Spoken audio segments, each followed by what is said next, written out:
The heat is on. Robert Mueller, James Comey, John Brennan, and James Clapper know exactly what's going on right now. And it is not looking too pretty for them. I mean, Trump already called it out that this wasn't going to look too good for the Clintons a while back. Bill Clinton. Nice guy. Got a lot of problems coming up, in my opinion, with the famous island with Jeffrey Epstein. A lot of problems. But the biggest part about this whole Epstein case is this connects the dots to WikiLeaks and now gives them a whole new path of investigations to start. So now they're going to end up finding about every single thing that we've been talking about all these years. All the stuff that we would call tinfoil hat wearers and stuff. But not only does this lead to a glory of prosecution for the coup against Trump and also against Hillary Clinton with their email server, but this opens the door to the whole entire operation that James Clapper and John Brennan has been using since the Bush administration. And Robert Mueller has been using these deep state characters as informants and everything else in their department all these times. Even the Whitey Bulger guy was one of his informants, and you guys heard what happened to him in his prison cell, right? These aren't no normal characters. This is straight up mafia type stuff. And the hugest can of worms has just been opened. I mean, we got a whole series of things now that are opening up because of the Epstein case. Like I said earlier, it connects all the dots. I mean, now we can actually go all the way through back to the Bush administration on the corruption with these deep state people. And now we can also even figure out how all these people got planted into the system to begin with. I want to rewind this back a little bit, all the way back to when the Obama administration was getting put together. Because this is the time where John Brennan and James Clapper were sinking their teeth into the United States and hacking all of America.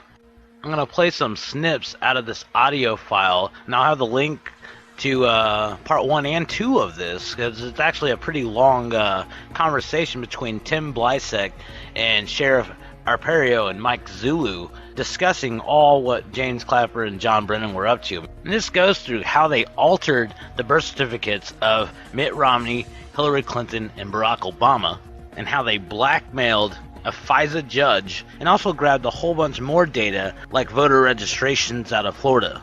And these were things that they were able to edit and change. So how many Republicans do you think got flipped to Democrat with them at the keyboard of this? That's not for Clinton. You don't get any alimony. She refused to. Turns out she has a partner named Dennis Lee Montgomery. That's the name you got to remember. Easy to remember. That's He's a very... I'll sit down with you after. I want to try to follow. He's a very genius computer guy. What they did is they were working for the CIA. And they masked it as, I'm sure you'll remember this, the contracts with the CIA, which I have plenty of copies, said that they were decoding Al Jazeera television, said that there was broadcast embedded. Remember that? Yeah. Owned by Gore. Well, Gore's got part of it now, but it's all bullshit. That was bullshit. That was a front by the CIA. And this guy worked for Brennan and Clapper. Those were the two guys running it. He started out in 2004 with another partner in Reno, Nevada, called Intrepid. They collected about $40 million for the CIA, from the CIA. Top security clearance, all kinds of letters, emails, fallout against my wife in 2006. They started a new company that she owns, and they started doing the same business for the government. What it really turns out they were doing is they were hacking into all of America. Everything they said they didn't do, that Brennan said recently, and mainly Clapper, is all bullshit. Well, cut and paste 2012 June. Montgomery calls me, and he goes, I want to talk to you. I said, I don't want to talk to you, you son of a bitch. Why do you want to talk to me? I said, you've been hacking into my attorneys. And he goes, I want to talk to you. He said, I've got a brain aneurysm. I'm probably not going to make it, and I need to get some things right. So I reluctantly meet him, but I give him a subpoena. We give him a friendly subpoena, so anything he gave to me, some of the guys, was subpoena. He says, you know, you guys are right. I did hack into all your stuff. And I gave it to your ex-wife and all the lawyers. And he said, there's a lot more. He said, what I really did as a government subcontractor was I hacked into all of America for Brennan and Clapper. And I said, wow, that's pretty heavy stuff. Can you prove it? So it's taken me 8 months of dancing with this guy. And finally, he starts giving more evidence, and then it just blew me away. The guy had aneurysm surgery in the last 3 months. He was not successful. He probably will not live. So I think what it is, he wants 10 years under, 8 years under a rock. He's tired of it. He may not live. He wants to get his life squared away. And he's pissed off at the administration. He got a death threat in writing last week. And so I said to him, when the Snowden thing came down, he starts laughing to me. He goes, Snowden is a punk. He doesn't have any information like I've got. So he starts showing me what he has. And I'm going, holy shit. He's got 900 million phone calls recorded. I mean, you call me, how long, what date, what time of day. Okay, that's one thing. I did it for the government. This is on a government computer, paid for by the government, CIA, at Fort Washington, Maryland, which is 10530 Riverview Road in Fort Washington, Maryland. Then he's got bank accounts with the passwords and the usernames that the government got, just randomly all over the country. There's 153,000 in this county alone. 153,000 people were hacked in by Brennan and Clapper. So my ex-wife asked Jack Kent to go to Cheney to try and speed up a new government contract, which was slow. So they take her to the vice president. He says, give me a few days. Comes back and he says, we don't want any part of this. And they fire Brennan. So they must have figured something was skunky. So they fired Brennan. Brennan goes to work as the CEO of Analysis Group in Washington, D.C. They're basically ex-CIA guys that do contracting for the government. Private version of their old job. So he goes to Obama, then senator, and says, you should hire us in that Analysis Group if you're going to run for president. Obama does. They have tons of money, millions of dollars. And if you may not recall this, Joe, but there was a little bit of a flap about the birth certificate back then. There was an accusation that someone had gotten into the birth certificate records of Hillary Clinton, Mitt Romney, and Obama. Hillary talked about it. Yeah, she really made a big deal of it. There was a young man working for Brennan at the CIA that came over to Analysis Group. And he was kind of the dirty computer kid. I don't know that, I'll tell you what I know factual and what I believe to be true. We believe that they got in and actually altered his birth certificate. Brennan did at an Analysis Group, and they had to disguise it by doing something or looking like they did something to Clinton and Romney, so it wasn't specific to Obama. Somehow this word got around in D.C., and an investigation started, and they called the kid as a witness. He got a bullet between the eyes the night before the hearing. It's all public record. This guy's showing me 900 million phone calls. And I see myself in there. I see people I know. I mean, I see Donald Trump in there a zillion times, and Bloomberg's in there. And am I in there? We're looking for you right now. Mike Zilla. That's important. It takes a long time to go through 900 million, unless you've got a hell of a computer. And so we're through about 40 million out of 900 million. They're not on those flash drives. No. There's no way. There's 3 million on there. Wow, that's pretty good. And there's bank records here. You got the 130,000 from here on there. I got a lot of them. Arizona. Oh, yeah. Are they alphabetical? No. This Montgomery was such a brilliant computer guy. He figured out, they built, and started in 2004, they built this supercomputer in Reno, Nevada, long, far away from CIA headquarters, but they were a contractor. And it was a room twice as big as this room, full of these massive computers, that figured out how to break combinations of passwords.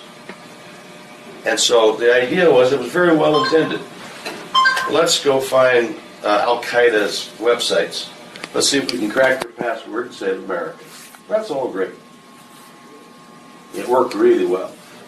So they could process about, at those days, maybe 10 million combinations a minute of your password off your computer. Well, 10 million a minute, pretty soon you start, the numbers click up and it works. So what they really did was, they started going to all the terrorist websites in 2004, and they started reading their mail. And that was really great for America. Then when he left in late 2005, early 2006, and hooked up with my wife, ex-wife, they started it again, but they started in Bellevue, Washington, where they both lived. And then in 2009, the CIA came back to my ex-wife and to Montgomery and said, look, we want to do this the right way. What will it take? He said, it's going to take about $5 million worth of computers. And they said, okay, we got a place called Fort Washington, Maryland. It's disguised as a naval research center, but it's the CIA cyber headquarters in the world.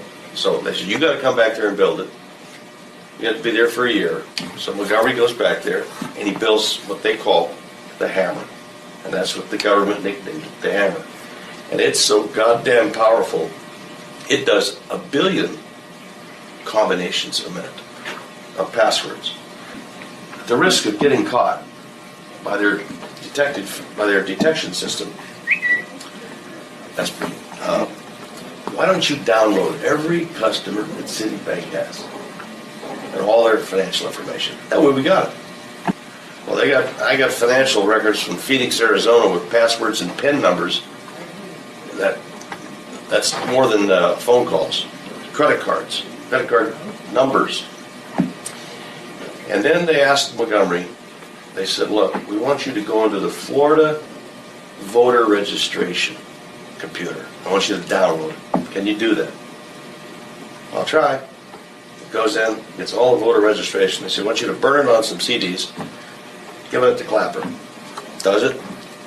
Doesn't think anything about it. A couple weeks go by, and they come back with a new disc. And they say, upload this tonight on the Florida voter computer.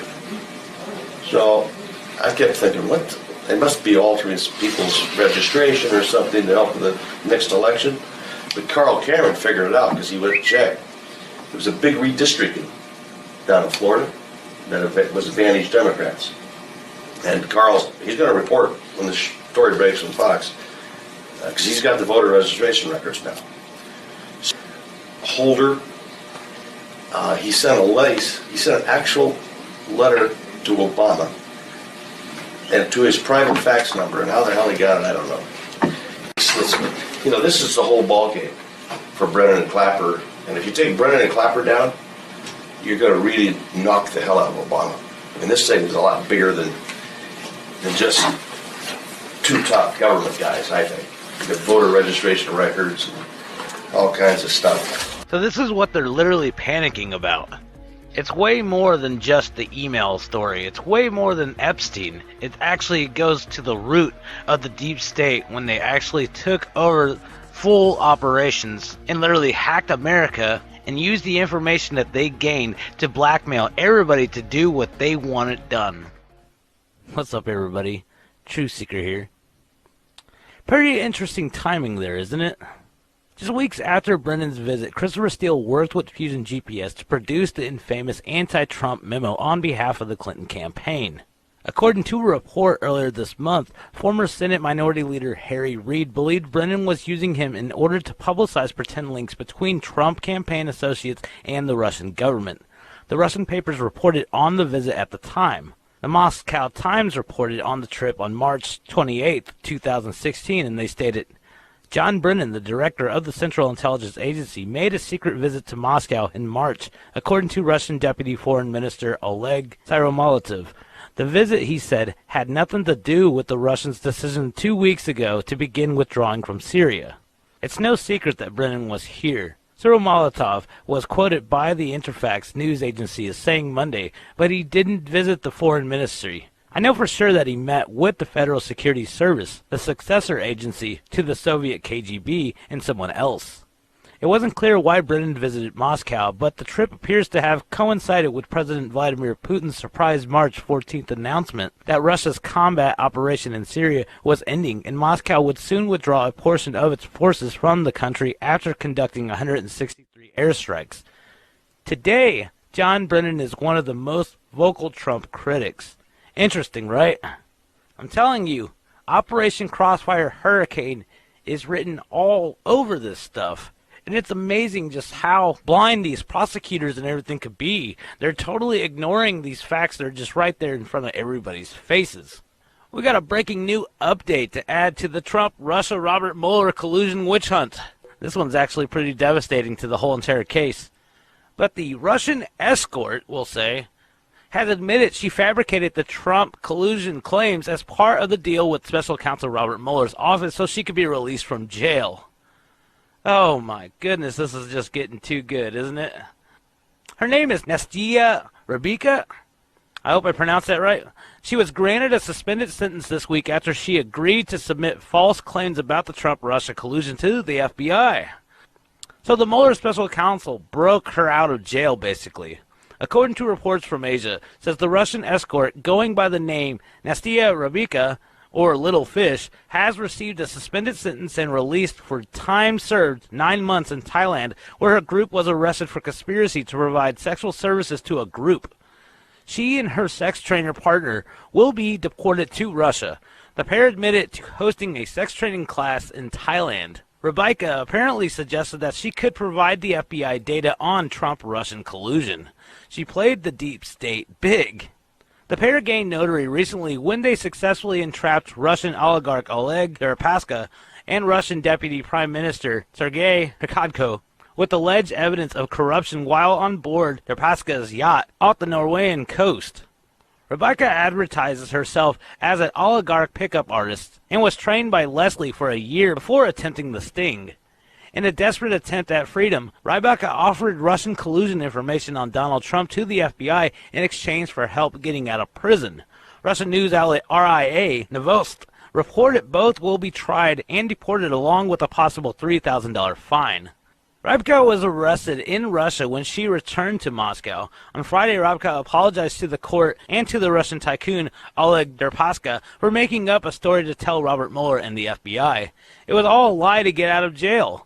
Of course, all of the fake news liberal media fell for the nonsense. Rebecca's claim made headlines on CNN for almost a whole 2 years now, and it was all just a lie. Amazing how this all works. The timing and everything, too. I mean, come on. How much more evidence do they have to see that this was 100% a frame job to take out the duly elected president? This is just sickening. It's horrible. There's still more coming out on this story right now, but, I mean, just adding all these pieces together. Operation Crossfire Hurricane now is fully in view. It's fully in public view. Everybody should be able to connect the dots. Well, the journalist who broke the story on the Mueller team wiping Peter Strzok's phone has now been found dead under suspicious circumstances. Bree Payton was a writer for an independent news outlet called The Federalist. She died just days after breaking the story about Mueller wiping messages between disgraced former FBI agent Peter Strzok and his lover Lisa Page. Ben Domenisch, a publisher of The Federalist, said in an essay on Saturday, "From the moment we started talking, I realized she was a potential star. She was raw, yes, but that could be honed. She was eager to learn, to write, and to go places not because of ambition, but because she wanted to change the world." Now, if you guys haven't seen this story, I originally had this on my new channel and then moved it back over to this channel once my monetization got fixed. But this story is huge, and it just seems like it's been shadow banned. It really didn't get out there too much. Mueller's team just happens to purge all the information on Peter Strzok's device after they reviewed it, so no one else could get a chance to look at it. Amazing how that works, isn't it?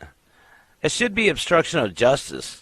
But for some reason, these people just float above the law. And now it seems like the reporter that broke the news paid the price for it. And it seems like anything that's connected to the Clinton Foundation or anything else just always has these mysterious deaths surrounding it.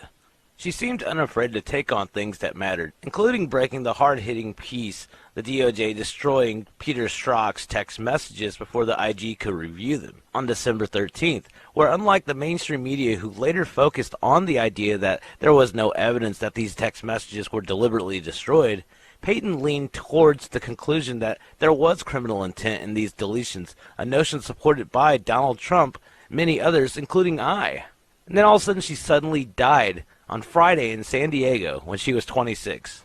I don't have definite proof for the notion that Payton was killed because she was going to disclose some type of sensitive information against the deep state. However, it must be said that the cause of circumstances of her death are befuddling enough for one to consider such an idea. My only intention is to explain the facts and allow you to draw your own conclusions. So pay attention to the timeline here.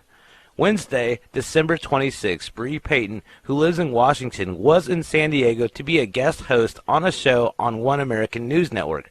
Her last tweet was announcing to followers that they could see the show broadcast right now and responding to one follower who was watching it. So as of Wednesday night, all was well with Bree Payton. Thursday, December 27th, Bree was staying with a good friend, Morgan Mutah, while in San Diego. Morgan found Payton unconscious in her bed around 8:30 a.m., as disclosed in this tweet.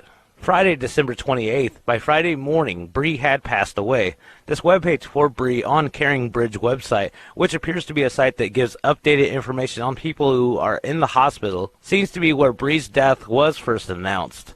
This was the page that Mutah had referred to in her tweet above, although at the time she tweeted it, it had obviously not declared that Bree passed away.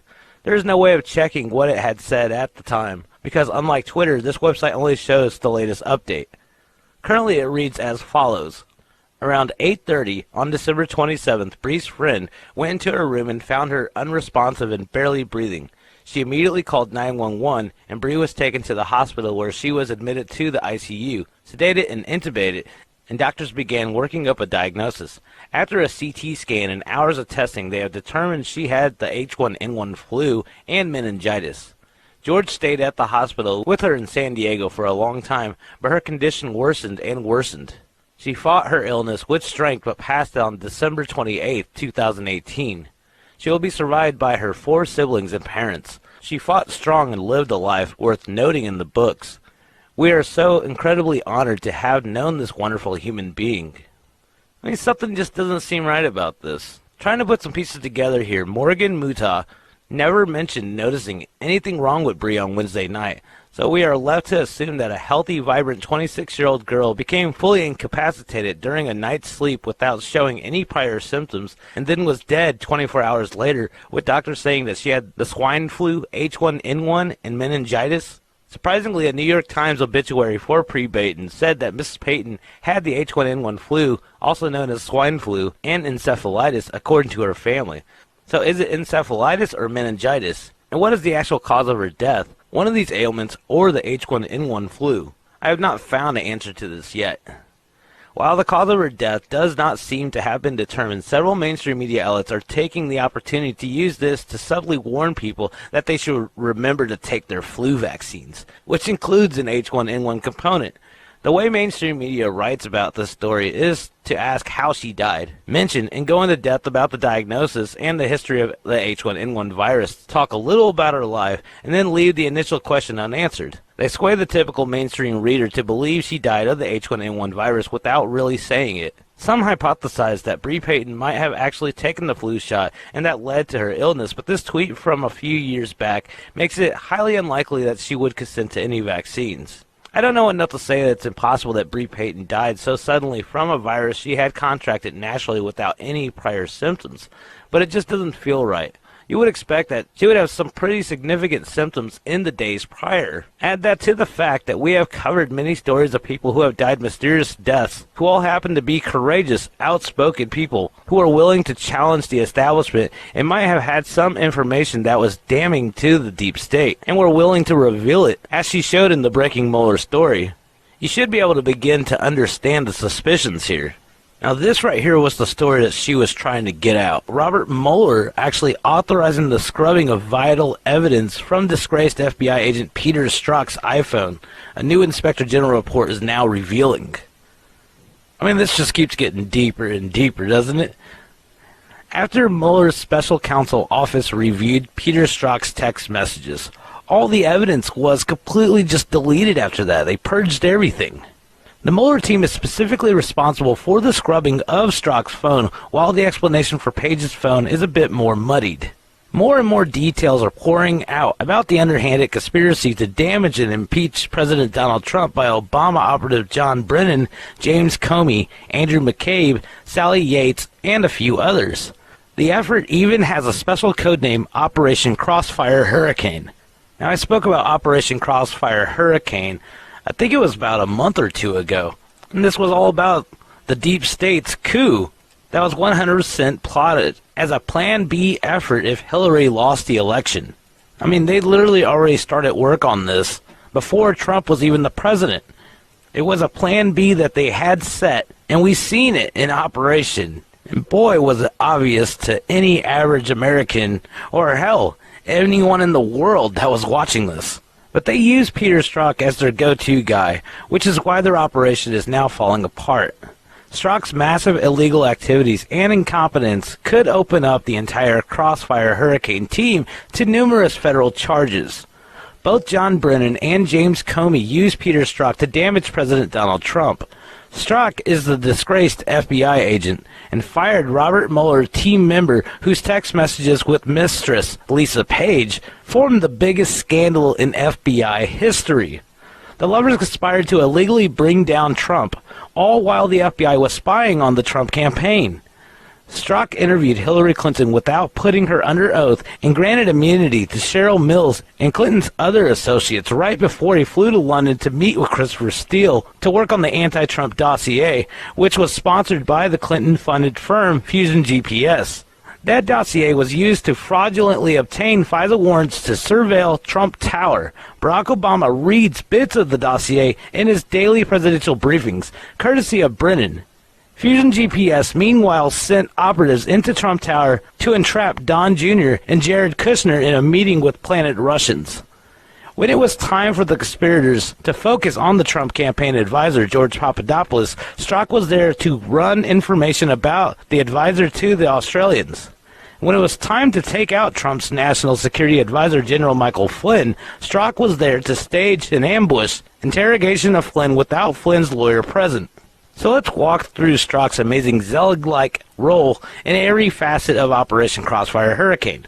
Brennan hired Strzok to write the intelligence community assessment in January 2017. This was an official document used to spur on Robert Mueller's investigation, but the document did not actually find any evidence of collusion between Trump and Russia. It merely said that Vladimir Putin aspired to help Trump and that Russia developed a clear preference for Trump. The Christopher Steele dossier was added in an appendix to the ICA report, even though Brennan lied and told Congress that it was never used. Comey sent Strzok to London to meet with the Australian about George Papadopoulos. George Papadopoulos was surveilled in real time by the FBI, who set him up. So who set him up? Peter Strzok, whose meeting with the Australian ambassador in London provided key basis for the creation of Robert Mueller's investigation, according to none other than the New York Times. Tyler Durden explains, the FBI sent counterintelligence agents, one of whom was Peter Strzok, to London in the summer of 2016 to meet with Australian Ambassador Alexander Downer to describe his meeting with Trump campaign advisor George Papadopoulos. The meeting with Downer was described as highly unusual and helped provide the foundation for a case that, a year ago, Thursday, became the special counsel's investigation. The FBI kept details of the operation secret from most of the DOJ, with only about 5 Justice Department officials aware of the full scope of the case. Strzok cleared Hillary Clinton right before he left for London. According to Big Leagues Politics, it called attention in July of 2017 to the fact that Strzok was serving on the Mueller team after personally overseeing the Hillary Clinton email investigation at the FBI and personally conducting the interview with Hillary Clinton that was not under oath, which led to no incarceration for the Democrat candidate. Strzok also withheld information about the Hillary case from Congress according to this text. As you can see circled right here, it says, Thing is, there are very inflammatory things in the 302s we didn't turn over to Congress because they weren't relevant to understanding the focus of the investigation. With the pressure on, Strzok's wife, Melissa Hodgman, Associate Director of the Enforcement Division of the Securities and Exchange Commission, is scrubbing her Obama and Clinton links. Hodgman was promoted by Obama just 2 weeks before FBI Director James Comey reopened the investigation into Hillary Clinton's email scandal in 2016, leading political insiders to suspect that Hodgman might have been involved in the federal government's cover-up. Some of the liked pages on her Facebook account on December 3rd included, "Thank you, Obama, and we voted for Hillary." It was right after that Peter Strzok set up Michael Flynn.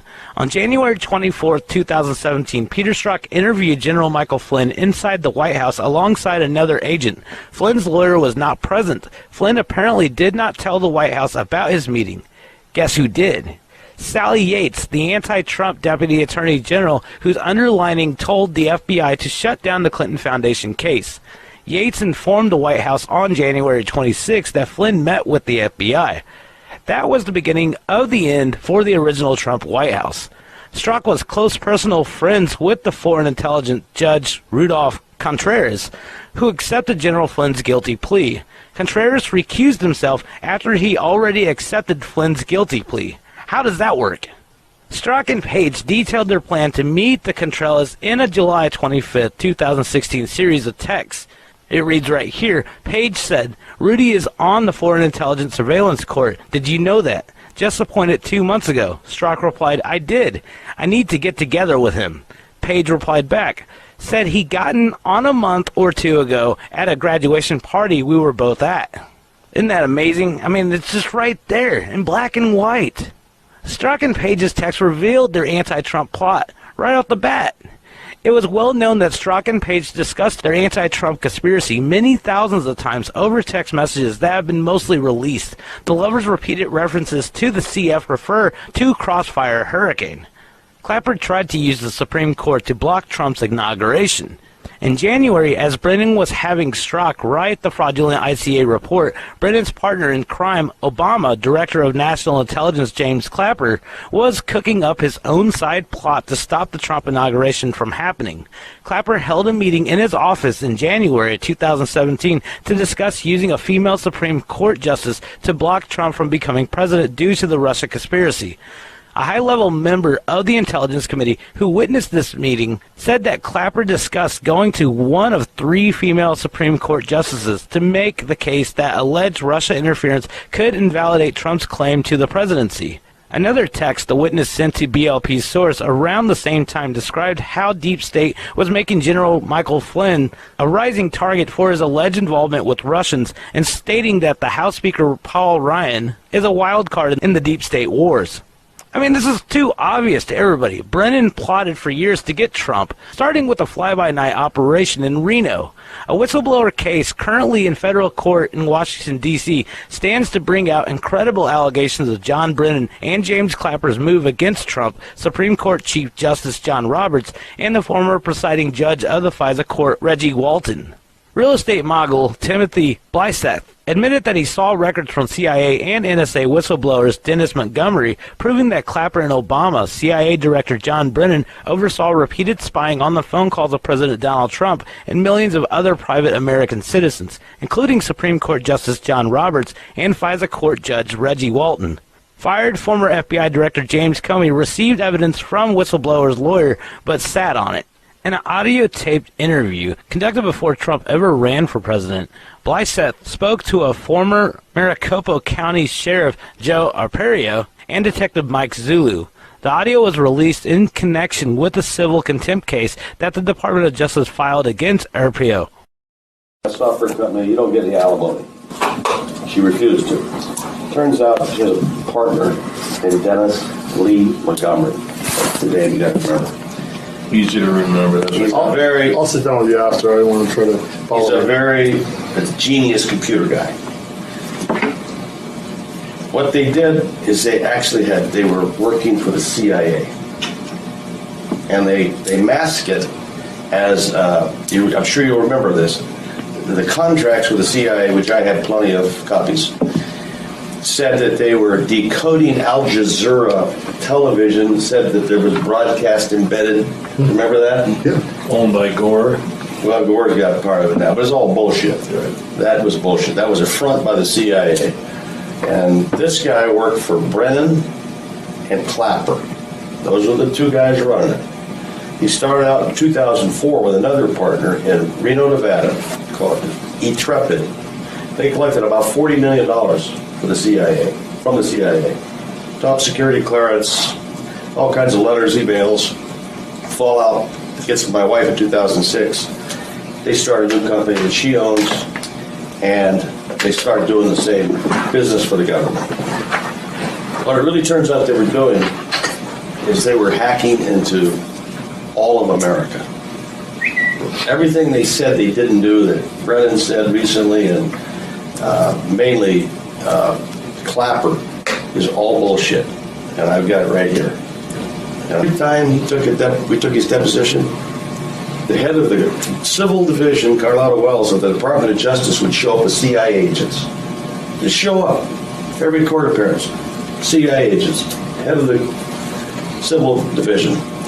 I said, Jesus Christ, something's got to be wrong here. So in 2006, when my wife got together with the guy, but he left the first company, he gets a call from a CIA guy named Joe Liberatore, and says, the FBI is going to raid your house in 3 days. They just got a FISA search warrant from the FISA court. So he takes all the hard drives that he made copies of. FBI comes in, raid him.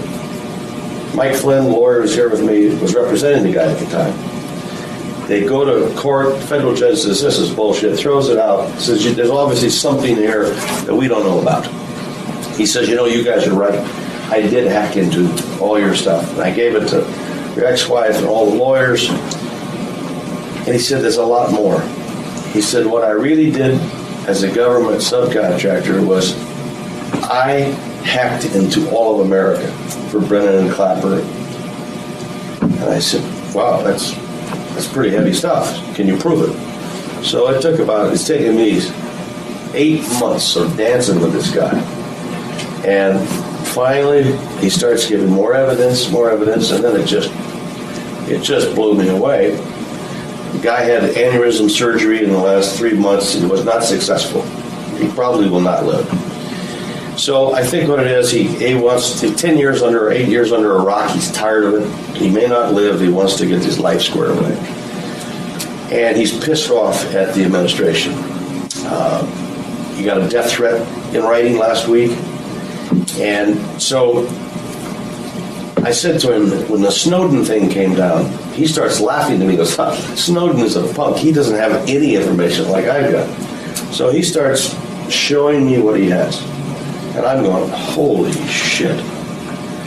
He's got 900 million phone calls recorded. I mean, you call me, how long, what date, what time of day. Okay, that's one thing. I did it for the government. This is on a government computer, paid for by the government, CIA, at Fort Washington, Maryland, which is 10530 Riverview Road in Fort Washington, Maryland. Then he's got bank accounts with the passwords and the usernames that the government got, just randomly all over the country. There's 153,000 in this county alone. 153,000 people were hacked in by Brennan and Clapper. So my ex-wife asked Jack Kent to go to Cheney to try and speed up a new government contract, which was slow. So they take her to the vice president. He says, give me a few days, comes back, and he says, we don't want any part of this, and they fire Brennan. So they must have figured something was skunky. So they fired Brennan. Brennan goes to work as the CEO of Analysis Group in Washington, D.C. They're basically ex-CIA guys that do contracting for the government. Private version of their old job. So he goes to Obama, then senator, and says, you should hire us in that analysis group to run for president. Obama does. had tons of money, millions of dollars. And if you may not recall this, Joe, but there was a little bit of a flap about the birth certificate back then.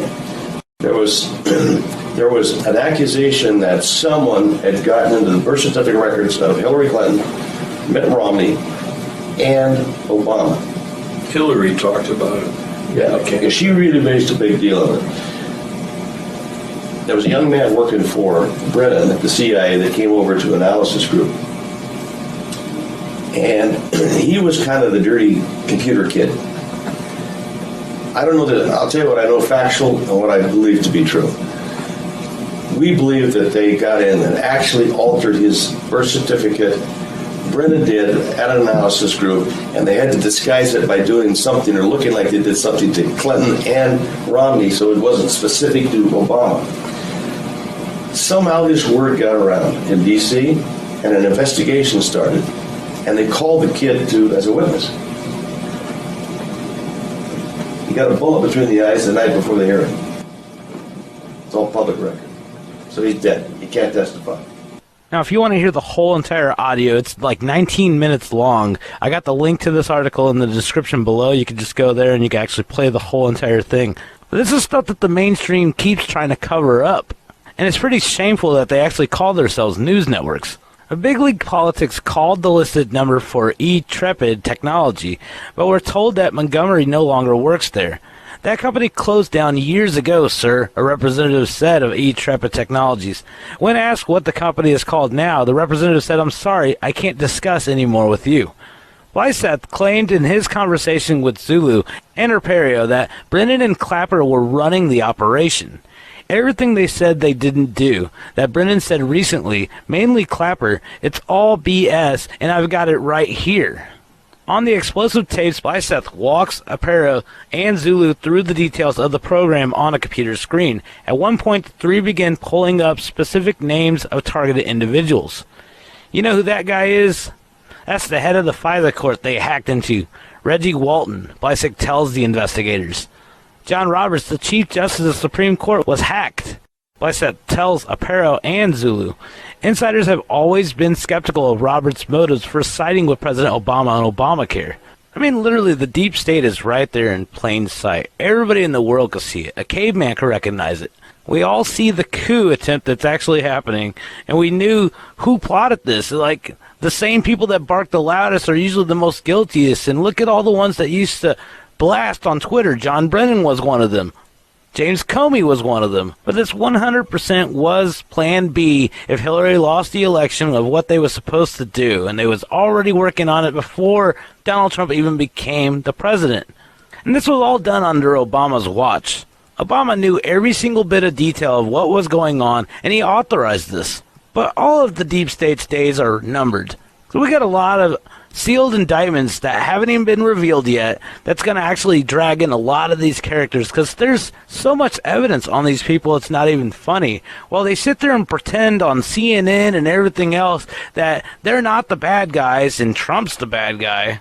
Like, I don't understand their projection scheme. It just doesn't seem to work on anybody but sheep, I guess. But they sit there and act like there's nothing that they're doing wrong. There's nothing that Hillary did wrong. And they're sitting there trying to call everybody crazy for even thinking that there was something that was wrong.